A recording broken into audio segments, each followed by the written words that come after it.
want to record my story, I suppose, just so that, you know, my grandchildren and my great-grandchildren would know a little bit about their grandmother.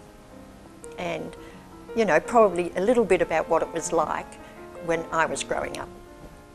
If your great-grandchildren and your great-great-grandchildren have a chance to see what you were like live, they virtually can get your body language, they can get your sense of humour. They'll find that you're not just a faded photo discovered in the bottom of somebody's photo album that nobody can remember very much about. And don't forget, we've seen people land on the moon, you know, we've seen the beginning of computers, there were no computers, you know, all these things that, and even when I was growing up, they used to deliver the bread and milk by horse and cart, you know, and things like that.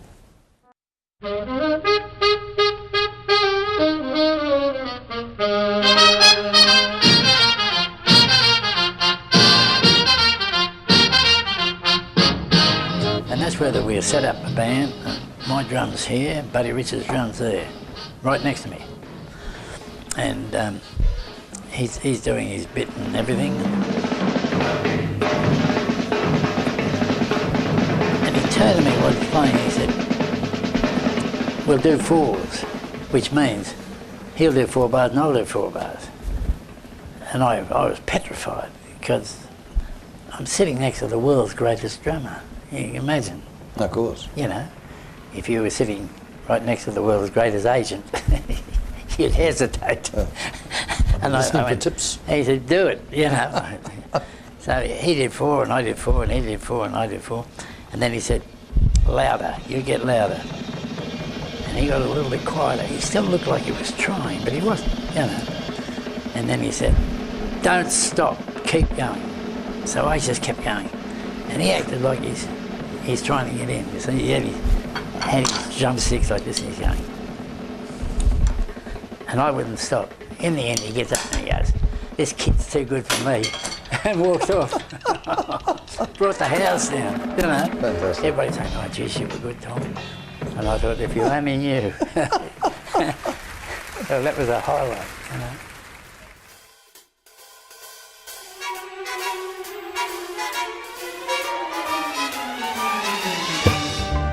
Come fly with me, let's fly away. If you can use some exotic booze, there's a bar in far Bombay. Come fly with So yeah, he used to have so many different cars. I didn't drink all that much. I didn't gamble on horses. So, but I love cars. Oh yeah, he's had more cars than I've had breakfast, I think. But he always gets good cars. Well, the philosophy was, I've always, right through my life, when things started to get a bit tough, I'd go out and buy a new car. Because it changes your demeanour. It changes your, the whole configuration changes, because firstly you're committed to another debt. And you better get your backside into gear and get out and do some work and get some new business. And it made you do it. And of course, they gave you a new talking point. Everybody said, oh, Hunt's doing well, you know, he's got a brand new car. You know, I mean, it could have been the last, I could have had to twist the guy's arm to give me the lease on the thing. But the perception was I was doing well. So people tend to give you business because they think you're doing well because you're doing right.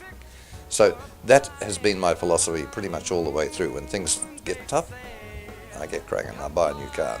And it changes the dynamic. And it changes my dynamic. pack up, let's fly away.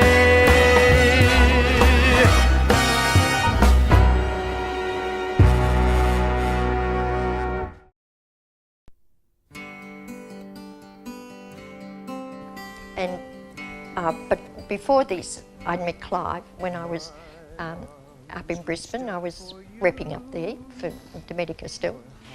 She was selling medical parts, body parts, up north, and I was singing in a hotel called the Gazebo Hotel in Brisbane. And so I was the resident singer in the hotel. The first night I was up there, I was with my boss, And he came over and he sang a couple of songs at the table. And the song was Lady. I think the other song, I don't know, we surmised might have been one of my own songs. I never tried, I fell in love with you, and you are my life. You are Yeah, he was a fabulous singer, yeah. And he'd sung, you know, and he'd written a lot of his own songs, and so he sang those to me. And I don't know whether she thought any more about it or didn't think any more about it, but anyway, she was back 2 nights later and there's this absolutely empty restaurant. He will tell you that the restaurant was empty, and that, you know, I sat there just so I could meet him. And she sat down at a table by herself right in front of me. Well, what are you meant to think? So I immediately unplugged, went over and sang her a couple of songs. And more people started coming into the restaurant and they sort of sat down, and it turns out she was waiting for some friends to arrive. And she had to wait a long time, so she got sung to a lot. So that's how we met. You are everything to me.